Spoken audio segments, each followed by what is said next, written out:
গায়ে মারতে পারছেন না, কিন্তু কেউ এখানে অ্যাটাক করলে অটোমেটিক আপনার দেশেই একটা পারমাণবিক বিস্ফোরণের মতো ঘটবে এবং এটার ইউরেনিয়াম তেজস্ক্রিয়তা ছড়িয়ে লক্ষ লক্ষ মানুষ শেষ হয়ে যেতে পারে। অর্থাৎ বাংলাদেশের পাবনা ঈশ্বরদীতে রূপপুর পারমাণবিক বিদ্যুৎ কেন্দ্র আছে, এটা আমি ঘুরে দেখে এসেছিলাম। তো আমার সৌভাগ্য হোক আর দুর্ভাগ্য বলেন, আমি ভেতরটা পুরোপুরি ঘুরে এসেছি, দেখেছি। কখনো যদি কেউ বাংলাদেশে ভুল করে বা ইচ্ছাকৃতভাবে যেখানে ইউরেনিয়াম, যেখান থেকে এই বিদ্যুৎটা উৎপাদন করা হয়, বিস্ফোরণ ঘটাতে পারে, এইটা তেজস্ক্রিয়তায় পুরো এলাকা ধ্বংস হয়ে যাবে। শুধু এলাকা না, বাংলাদেশের একটা বৃহৎ অংশ শেষ হয়ে যাবে। তো পারমাণবিক বিদ্যুৎ কেন্দ্রটা একদিকে যেমন মানে বিদ্যুৎ শক্তি উৎপাদনে ভূমিকা রাখে, আরেকদিকে নিজের দেশের ভয়ঙ্কর বিপদ ডেকে আনতে পারে। তো আরব আমিরাতের এই পারমাণবিক বিদ্যুৎ কেন্দ্রে আক্রমণটি আসছে দেশটির পশ্চিম দিক থেকে, এটা আরবের কয়েকটি আউটলেট বলছে। আরব আমিরাতের পশ্চিম দিকের যে হিসেব, যদি এটা কারা মেরেছে, যদি আমরা ম্যাপটা দেখি, সেই ম্যাপের বিশ্লেষণে বুঝতে পারবেন যে আরব আমিরাতের পশ্চিমের দেশগুলোর মধ্যে আছে কারা। সৌদি আরব এক পাশে, ইয়েমেন, এর চেয়ে বহুদূরে আরো অনেকগুলো দেশ আছে, বাট তাদেরকে সৌদি আরবের বিশাল সীমান্ত পেরিয়ে অ্যাটাক করতে হবে। কিন্তু আশপাশে ইরান নেই, মানে যেখান থেকে আক্রমণটা এসছে সেখানে ইরানকে দেখা যাচ্ছে না। তাহলে আক্রমণটা করলো কারা? কারণ এই মুহূর্তে আরব আমিরাতের সাথে সবচেয়ে মাখো মাখো প্রেম ইসরায়েলের। এই দেশগুলো মানে পশ্চিমা দুনিয়ার কিছু বিস্ফোরা বা বিশ্বাসঘাতক দেশ আছে, তারা কখনো কখনো তার বন্ধুকে আঘাত করে অন্য বার্তা দিতে চায় যখন বন্ধুরা তাদের কথা না শোনে। ধরেন আমার সাথে কারো একটা ভালো বন্ধুত্ব আছে, সে মনে হয় যে আমার খুব বিশ্বস্ত বন্ধু, সব আমার কথা শোনে, কিন্তু ভেতরে কোন একটা ইকুয়েশনে গিয়ে আমাদের মধ্যে বিরোধ আছে, তখন দেখা যায় এগুলো অটোমেটিক হয়। এখন প্রশ্ন উঠতে পারে, এটা কে করতে পারে? ইয়েমেন। যদি ইয়েমেন করে থাকে তাহলে ধরে নিতে হবে এটার সাথে ইরানের সম্পৃক্ততা আছে, কারণ ইয়েমেন ইরানের মিত্র। বাট আরব আমিরাত এখন পর্যন্ত এটার জন্য কাউকে দায়ী করেনি, তারা বলছে সন্ত্রাসী হামলা। তারা বলছে 3টি মিসাইল, 3টি ড্রোন অ্যাটাক করেছে, এর মধ্যে 2টোকে তারা ইন্টারসেপ্ট করেছে, একটি সেখানে অ্যাটাক করে আগুন ধরে যায়। সেখানকার সর্বশেষ পরিস্থিতির খবর হয়তো আমরা পরবর্তী জানাবো, যে যতটুকু শুনেছি তেজস্ক্রিয়তা ছড়িয়ে পড়েনি, সব স্বাভাবিক আছে এখন পর্যন্ত। তো আরব আমিরাত যদি মনে করে যে তারা ইরানকে আক্রমণ করবে, আমেরিকা ইসরায়েলের আহ্বানে এসে তারা মধ্যপ্রাচ্য কন্ট্রোল করবে, এই অঞ্চলের মোড়ল হবে, সৌদি আরবকে সরিয়ে দিয়ে তাই ইসরায়েলের সাথে বন্ধুত্ব করছে, তাদের টার্গেটটা কি আরব আমিরাতের? তারা কি চায় আসলে? নতুবা আমেরিকা ইসরায়েলের সাথে তাদের এই মাখো মাখো রিলেশনটা কেন? বা তারা কেন মুসলিম বিশ্ব থেকে সরে গিয়ে পশ্চিমা দুনিয়ার পক্ষে দাঁড়িয়েছে? নিঃসন্দেহে এই অঞ্চলে তারা ইসরায়েল বা আরবের, ইসরায়েল বা আমেরিকা বা পশ্চিমা দুনিয়ার সমর্থন চেয়ে এই অঞ্চলের মোড়ল হতে চায়, আধিপত্যের চাবি হাতে নিতে চায়। এটি তো স্বাভাবিক বিষয়। এই বিষয়গুলো হয়তো আমাদের সামনের খবরগুলোতে আরো আসবে। দর্শক, আরবের আউটলেট, বেশ কিছু আউটলেট বলছে যে এই পারমাণবিক কেন্দ্রটি বানিয়ে দিয়েছে, এটার নির্মাণের পেছনে কাজ করেছে দক্ষিণ কোরিয়া। আর এখানে যে পারমাণবিক চুল্লিতে মানে পারমাণবিক ব্যবহার করা হয় ইউরেনিয়াম, এটা দিয়ে থাকে কাজাকিস্তান। দর্শক, আসছি আমরা 2 নম্বর খবরে। খুব ইন্টারেস্টিং একটি খবর আমাকে সৌদি আরব থেকে একাধিকজন পাঠিয়েছেন, আমার ইরানি সাংবাদিক বন্ধুরা যাদের সাথে আমি কাজ করেছি, অনেকেই আমাকে জানিয়েছেন। খবরটি খুব ইন্টারেস্টিং লাগছে আমার কাছে, তাই আপনাদের জানাচ্ছি। সৌদি আরব এখন হজের মৌসুম, পৃথিবীর বিভিন্ন দেশ থেকে লাখ লাখ মুসল্লিরা হজের জন্য হাজিরা সেখানে যাচ্ছেন। এই মুহূর্তে সৌদি আরবের দৃশ্যটা ভিন্ন। ভিন্ন কেন জানেন? পৃথিবীর যে প্রান্ত থেকে মুসলিমরা, ওখানে মুসলিমরাই যান হজের জন্য, অন্যত্র কেউ যায় না। যেখানে ইরানিদের পাচ্ছেন, ইরানের জনগণ তো হজে গেছেন, যেখানে ইরানিদের পাচ্ছেন, পৃথিবীর বিভিন্ন দেশের মুসলিমরা তাদের বুকে জড়িয়ে ধরছেন, তাদের হাতে চুম্বন করছেন, তাদেরকে আলাদাভাবে অনার করছেন, সম্মান দিচ্ছেন, তাদেরকে প্রোটোকল দিচ্ছেন ভিন্নভাবে। মনে হচ্ছে পৃথিবীর কোনো একটা কি বলবো অলৌকিক জায়গা থেকে ইরানিরা আসছে। কেবল ট্রাম্প আর নেতানিয়াহুর দেশটিতে ইরান তার এই জবাবটি দিয়ে পুরো পৃথিবীর মুসলিমের হৃদয়ে স্থান করে নিয়েছে। কয়েকটি ইরানি ছোট আউটলেট বলছে, এবং যারা ইরানে গেছেন বিভিন্ন দেশে, যাদের সাথে আমার সম্পৃক্ততা আছে বা অনেকের গণমাধ্যমে সোশ্যাল মিডিয়াগুলোতে আসছে, ইভেন পাকিস্তানেরও বেশ কজন যারা আমার নিয়মিত দর্শক পাকিস্তানের, তারাও আমাকে বলছেন যে ইরানিদেরকে যেখানেই পাওয়া যাচ্ছে মানুষ তাদেরকে বুকে জড়িয়ে নিচ্ছে, তাদের প্রোটোকল দিচ্ছে আলাদাভাবে। এটা সৌদি সরকার দিচ্ছে না, এটা মুসলমানরা দিচ্ছে। মানে ইরানিরা একটা বিশাল কাজ করছে। হয়তো এই জনগণগুলো, ইরানের জনগণগুলো তারা যুদ্ধ করেনি, তার দেশের সামরিক বাহিনী করেছে, কিন্তু তারা ইরানি, এই জন্য তাদেরকে মানুষ বুকের মধ্যে ঢুকিয়ে নিচ্ছে। কি এক অদ্ভুত ভালোবাসার জায়গা। আপনাদের মনে আছে যখন শেখ হাসিনা বাংলাদেশের ক্ষমতায় ছিল, মানুষ আওয়ামী লীগকে দেখলে হেরেম শরীফে গালাগাল শুরু করতো, তাদের ভিডিও করে তাদেরকে অপমান অপদস্থ করতো, যেখানে পৃথিবীর যেখানে পেত। ওই আওয়ামী লীগের লোকগুলো খারাপ ছিল না, কিন্তু ওই যে শেখ হাসিনা তাদের নেতা, তার ভুলের জন্য ওই দলটির মানুষকে পথে ঘাটে মানুষ অপমান অপদস্থ করত। আর এখানে ঘটে গেছে অন্যটা, এবং ইসরায়েলের ক্ষেত্রে এটা হয়েছে।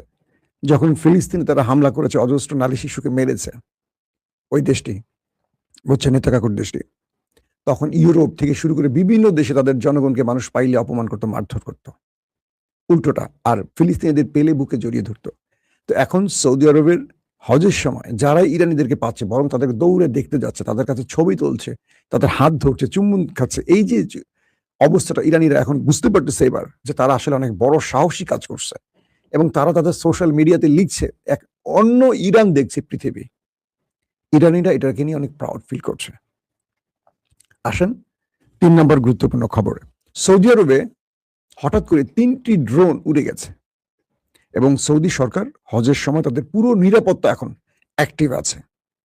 বলা হচ্ছে, সৌদির রাষ্ট্রীয় প্রতিষ্ঠান বলছে যে 3টি ড্রোনকে তারা অ্যাটাক করে ধ্বংস করেছে। প্রশ্ন হলো, হজের মৌসুমে এই কাজগুলো কারা করেছে? ইরান তো মরে গেলেও করবে না, কারণ সেখানে ইরানের নিজের জনগণ হজে আছে। আবার এই সময় ইরান হজের মধ্যে অ্যাটাক করে পুরো পৃথিবীর ভালোবাসার বিপরীতে ঘৃণা কুড়াবে, এমন কাজ কখনো করবে না। তার মানে বারবারই যে আপনাদের বলছি যে ফলস ফ্ল্যাগ অপারেশন, এই কাজটি করতে পারে ওই দেশটি, বুঝছেন তো, যারা ইরাকে গোপন ঘাঁটি গেড়েছে। সেই খবরটাও দেব।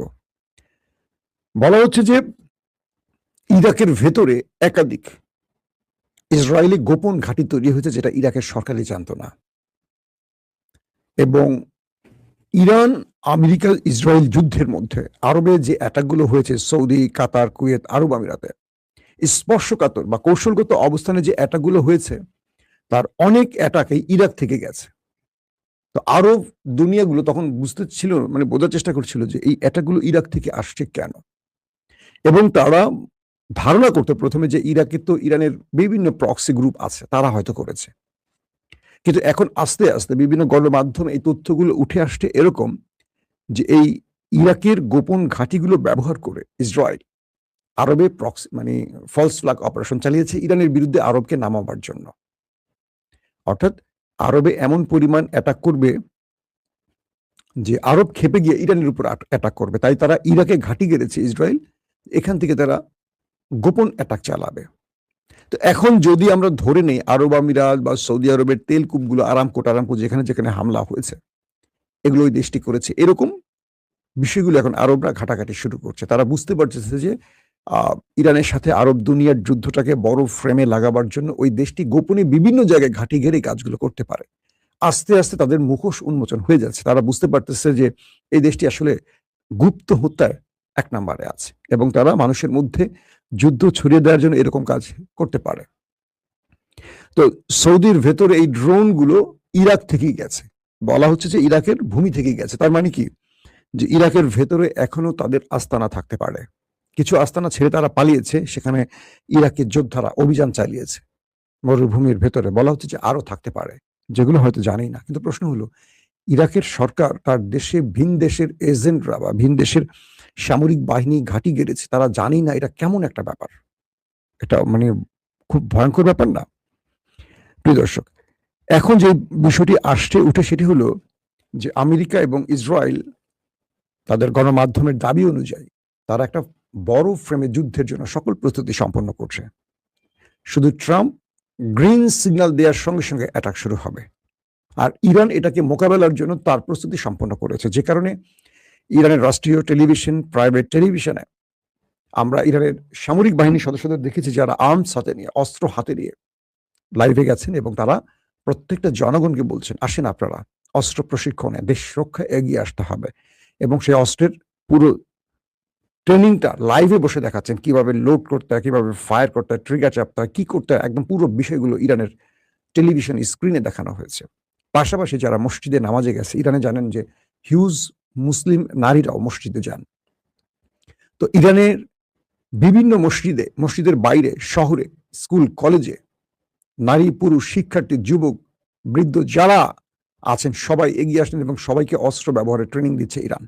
তার মানে ইরান এই পরাশক্তিকে মোকাবেলার জন্য তার সকল শক্তি ব্যবহার করতে প্রস্তুত আছে, এবং হাজারো নারী পুরুষ বেরিয়ে আসছেন। তারা বলছেন তাদের দেশ বা মাতৃভূমির জন্য তারা শেষ পর্যন্ত লড়াই করবেন। তো এই পরিস্থিতিতে ডোনাল্ড ট্রাম্প আসলে কি করতে পারবেন? যে পুরো জাতি এক হয়ে লড়তে চায় বা লড়তে পারে, তাকে হয়তো ক্ষতিগ্রস্ত করা যায় কিন্তু পরাজিত করা যায় না। তো এই হিসেবে ডোনাল্ড ট্রাম্প তার যুদ্ধকালীন যে ক্যাবিনেট বা তার যে উপদেষ্টা মণ্ডলী দফায় দফায় তাদের সাথে বৈঠক করছেন। তিনি যে বলছেন ডোনাল্ড ট্রাম্প তুফান আসছে, আর তুফান আসার আগে এখন নীরবতা চলছে। তার মানে ডোনাল্ড ট্রাম্পের সেই তুফানটি কোন দিকে ছুটে যাবে, কত মাইল স্পিডে ছুটে যাবে, সেটা হয়তো সময়ের আলোকে বোঝা যাবে। কিন্তু ইরান তার নিকট বন্ধুদের সাথেও যোগাযোগ বৃদ্ধি করেছে। যেমন পাকিস্তানের স্বরাষ্ট্রমন্ত্রী মহসিন নাকবি খুব ঝটিকা সফরে ইরানে এসছেন। কি বার্তা নিয়ে এসছেন, কি বিষয়ে আলোচনা হয়েছে সেটা এখনো ফ্লাশ হয়নি। তুরস্কে গেছেন, আরো কিছু দেশের সাথে আলাপ হচ্ছে। আরব আমিরাতের রাষ্ট্রপ্রধান মোহাম্মদ জায়েদের সাথে ভ্লাদিমির পুতিনের টেলিফোন আলাপ হয়েছে।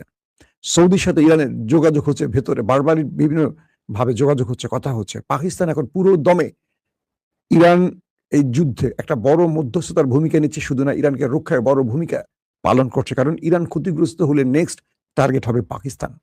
পাকিস্তান চাচ্ছে এখান থেকে, অর্থাৎ এই যুদ্ধে ইরানের বিপক্ষে দাঁড়িয়েছে ভারত। তো ভারত যখন ইরানের বিপক্ষে দাঁড়াবে, অটোমেটিক পাকিস্তানকে ইরানের পক্ষে আসতে হবে। তো সবকিছু মিলে পাকিস্তানের সাথে ভারতের উত্তেজনা ছড়িয়ে পড়েছে। আজকে পাকিস্তানের বেশ কিছু গণমাধ্যম দাবি করেছে, ভারতের যারা বলছে যে ভারতের সেনাপ্রধান সহ যারা বলছে পাকিস্তানকে মুছে ফেলবে মানচিত্র থেকে, তারা বলছে যে মানচিত্রটা আরেকবার ভালো করে দেখে রাখেন। অর্থাৎ পাকিস্তান ভারতের মধ্যে উত্তেজনা ছড়িয়ে পড়ছে যুদ্ধে, এবং ইসরায়েলের চেষ্টা হলো ইরানে আক্রমণের আগে যে কোনো ভাবে পাকিস্তান ভারতকে আবারও একটা যুদ্ধ পরিস্থিতিতে টেনে আনা, যাতে পাকিস্তান ভারতে বিজি হয়ে পড়ে, আর এই সুযোগটি তারা ইরানের কাউন্টার অ্যাটাক চালাবে, অথবা পাকিস্তান ভারত যুদ্ধ শুরু হয়ে গেলে কোনো না কোনো ভাবে পাকিস্তানের ভূমি ইরানের বিরুদ্ধে ব্যবহারের চেষ্টা করবে ওই দেশটি। তো অনেক ইকুয়েশন নিয়ে শত্রুরা এগুচ্ছে, আর সেই ইকুয়েশনের পাল্টা জবাব ইরান দিচ্ছে খুব পারফেক্ট ভাবে। এই পরিস্থিতিতে পৃথিবী এক মহাপ্রলয়ের দিকে এগিয়ে যাচ্ছে। শেষ পর্যন্ত শান্তি আসবে নাকি শেষ পর্যন্ত একটা বড় যুদ্ধের মহামারী দেখবো আমরা জানি না। তবে আমরা আবারও বলছি, আমরা শান্তির পক্ষে, আমরা যুদ্ধ